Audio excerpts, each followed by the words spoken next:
Okay, guys, so I'm sitting in my car and I'm on my break. I go back at it doesn't matter, whatever. But I was scrolling through not even social media. I was literally scrolling through YouTube and I see a lot of relationship goals. I see a lot of relational content, where people are discussing De'Ara and Ken, people even discussing Bree Hicks and whatever Diddy's son's name is, and I don't mean to be disrespectful. They were talking about Diddy's son. They were talking about India and Little Durk. And my thing is just like, do people really want that relationship per se? Or do you just want the financial capability to have that type of relationship? Because in reality, it's like, what do you want about their relationship that you could not produce within your own? Why would you want somebody else's relationship rather than the relationship that you formulate on the basis of what you have, developed with a person? You know what I mean? So that's where I started to question, like, do people really want that relationship, or do you guys just want the financial means to do so? The ability to go to Dubai, the ability, because honestly, it really does come down to economics and finances. To be able to have such a happy relationship of abundance and prosperity, of course, there has to be some mental and emotional well being, or rather stability.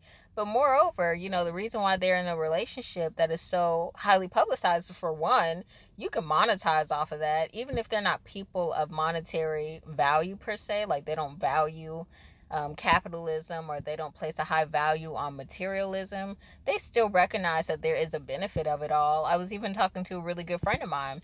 She was talking about Camila Cabello and I don't know what the boy's name is. I don't know.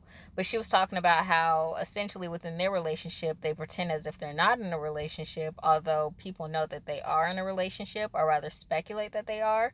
And that made me assert myself and just basically say, like, well, either way, maybe this is a means to monetize, whether they're in a relationship, they're going to make money because it's relationship goals. But if they're not, they're going to have people inquiring until they further confirm that they're in a relationship. So I don't know. It was just interesting because recently I've been seeing a lot of people discuss Little Durk and India, and I think they're an absolutely beautiful couple. I think India seems to be a very sweet girl. Little Durk seems to be very nice himself. Even further, I looked at their natal chart because that's just something I do. And India's a Pisces, and Little Durk is a Libra, so it kind of makes sense. You have the imaginative Pisces, and then you have the charming Libra. So they make sense, and I can see why people are so enthralled with them. They have like a magnetic gravitational pull to, I don't know, whatever. I don't know what I'm trying to say, but you know what I mean? Like they have a force or what have you. So I don't know. Basically, I just wanted to say, like, do people really want? I'm not even saying. I'm more so asserting, like, I don't really think that people want the relationship itself, yet rather they want the financial means to have the relationship that they have. Because it's quite rhetorical and then becomes a conflict of interest when you suggest that you want marriage, when you suggest that you want a husband, you want to be fiancé. Before you have a child, you want to be legally and spiritually joined to this person, yet you're idealizing a relationship of Queen Naija, India and Little Durk, a few other celebrities. Look, De'Ara and Ken, although they're engaged, they took one extra step to marriage, but it's just like they're not married. But you're suggesting that you value marriage so highly that you want to be married, that you want to be a wife. You don't want to be somebody's baby mama, but why are you placing relationships at which these women are baby mothers? You know what I mean? Furthermore, perpetuating baby mama culture. And I'm not going to get too deep on that, but it's just like again, I see some posts where people are like, I don't want my child to live in a loveless environment. I grew up in a household where we didn't say I love you. I grew up in a household where all my parents did was fight. Okay, but when we're following along the narrative that De'Ara and Ken are perpetuating, 9 times out of 10, you're probably going to have a relationship where your child is growing up in a household where their parents are arguing about infidelity, about lying. You know what I mean? Where does that make sense? Where? So it's like, if I continue to perpetuate this narrative through my imagination of De'Ara and Ken, 9 times out of 10 within my own relationship, if I aspire to have their relationship, I will have a relationship where my children will grow up with their parents arguing about infidelity and social speculation. I'll have a relationship where maybe I don't tell my partner nor my children that I love them frequently. You know what I mean? I'll have a relationship where I've been waiting to get married for, a couple of years now. The lack of commitment. I might have everything that I say I refrain from valuing. I had to try to put that in the proper context. But you know what I mean? Like, how can you say you want this relationship and it's not in accordance to your value? I don't want what De'Aaron and Ken have. I don't want what India and Durk have because I want to be married before I have a child. You know what I mean? And I'm not trying to be engaged for too long, but I know, if I choose to have a wedding, it's going to take some time. So I'm understanding, but it's like I'm not trying to be fiancé for like 10 years. I'm not trying to have a baby out of wedlock. That's not what I'm trying to do. I'm not trying to perpetuate baby mama culture. I'm not trying to perpetuate everything that is the antithesis of what I say I value. You know what I mean? So it's kind of crazy to me when like I see people within my personal life, family and friends alike, they're like, I want to be married. I don't want to be a baby mama. Okay, so why are you valuing baby mothers? Why are you not saying that you should not value, mothers and or baby mothers per se, but why are you aspiring to have everything that you say you don't want to have? Like, that's crazy to me. So let's take, for example, Jamie Foxx. I know that he had a bit of controversy surrounding his relational history as he had a white baby mother and I believe a racially ambiguous baby mother that's second, the Caucasian mother. So he has two baby mothers that are either white and or racially and or ethnically ambiguous. So you listen to his musical catalog, you watch his musical videos, you may partake in viewing him cinematically within films. You may have witnessed him on televised sitcoms such as Living Color. You may have watched him within his own show as he was the leading character within the Jamie Foxx show as Jamie Foxx. You watch even Django Unchained where he is Django and there's black suffrage and black love and black pain and blackity black. But then you look at his real life and it's everything other than that. And even his last relationship that did not work out, unfortunately, that was a Caucasian woman. And the issue does not come in because he engages in interracial relationships because his preference and or mandate is racially ambiguous, white, woman. The issue is you're perpetuating a narrative that is not true to your reality.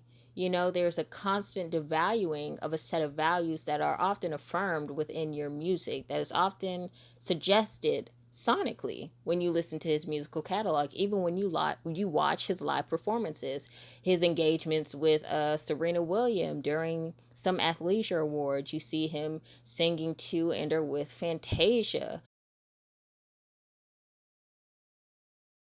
Even his audience per se, like the audience that he pulls in alone with his music and not when he's on an award show, often is black women. Because honestly, if we were to reverse the roles, and we can even apply this to Beyonce, if she was suggesting that black is king, if she was trying to discuss pro-blackness and black love, and she was in an interracial relationship with biracial children or multiracial children, I would have to look at her a bit, with a hard side eye because that's strange. You know what I mean? That's strange for you to assert a value that you are devaluing through a perpetual narrative. So when asserting and assessing these real life examples that I have provided, that's where the confusion comes in for me. When you assert that you value one thing and then aspire to have another through an imaginative gaze. You know what I mean? Like, for example, and this is going to be very subject as this is my opinion, values are unyielding. There's nothing anyone can tell me on a whim that will make me change my principles, realign my morality, my integrity, my righteousness. There's nothing that you can tell me on a whim that will make me change my values within a fickle manner. Like, values are not fickle. Although they are liable to change, you're not going to change them on a whim. So it's so interesting when people assert that they value marriage. They value healthy relationships. They value the black nuclear family. They value black men, black women. They value so much. Yet, what you are aspiring, what you are placing on a pedestal, is everything other than what you value. So, as this is interchangeably me posing a question as I too am asserting possible answers, I want to end this commentary with the fact that maybe people are seeking or rather aspiring to have these relational goals because they are attracted to the phenotypical value of this relationship, as the women and men alike are physically attractive. They are, symmetrical. They are within a standard BMI. You know what I mean? Maybe some people are attracted to these couples because of the monetary value, because they want to travel the world. They want to be, dripping in designer. They want to drive the nicest cars. They want to have the nicest hair, the nicest skin. Again, a phenotypical value, but moreover, it's a bit materialistic or capitalistic because you want the financial leisure. That's what you want. Maybe it's not that you want to have the relationship as De'Ara and Ken. Maybe you don't want to have the relationship as Durk and India, but you want to have the leisure. You know what I mean? Because if that was the case, you would have been saying you want to have the relationship like Durk and his baby mama. But moreover, I think a lot of it has to do with capital, as it too has to do with a social value or social political value, because beauty is a politic. Maybe it has to do with beauty. So yeah, that's what I think it might be. But moreover, I just wanted to assert my value because I want people to start valuing their values. Like for me, and I'll use myself as an example. That's why I said like for me. I'm a bit redundant. But moreover, it's like I'm never going to assert that I want to have what Little Durk and India have. Although I think they are a beautiful couple. I think she is a very sweet woman. I think Durk is a very loving man. But I wouldn't suggest that I want what they have, because he has like 6 different baby mothers or 6 children outside of her, or she is either the woman that had his 6th child. I don't want that. I don't want to be dealing with a whole bunch of baby mamas. I don't want to be a baby mama. I don't want to have children without a ring on my finger, without a commitment. You know what I mean? So I wouldn't aspire to have that. But I can definitely appreciate their style of love. But I'm never going to aspire to have that. I'm not going to say that I want to have a provider and then be the provider, as seen with Queen and Clarence. Not to suggest that she's ever said this, but I know a lot of women assert that they want their men to be a provider. They want to follow the Lord's word, head of the household, the man, etc., etc. But you're choosing men that are like Clarence, that are like Chris. And even though Chris could have very well been a provider unto Queen, more than anything, Queen was like the superstar of the show. And outside of her relational demands, as seen socially, like people want to see her in a relationship. Moreover, she still has something that is so intangible, which is her gift of singing, which is her musical endeavor and or career. So she will always be successful. She will always have a means to feed her children and herself. So she really doesn't need these men. And that's where you see like her honestly providing more for her family than these men are providing unto her. You know what I mean? Like, for example, Clarence really didn't have anything until he got with Queen. And if he did have something, one thing that he didn't have was the social prominence, which she gave to him.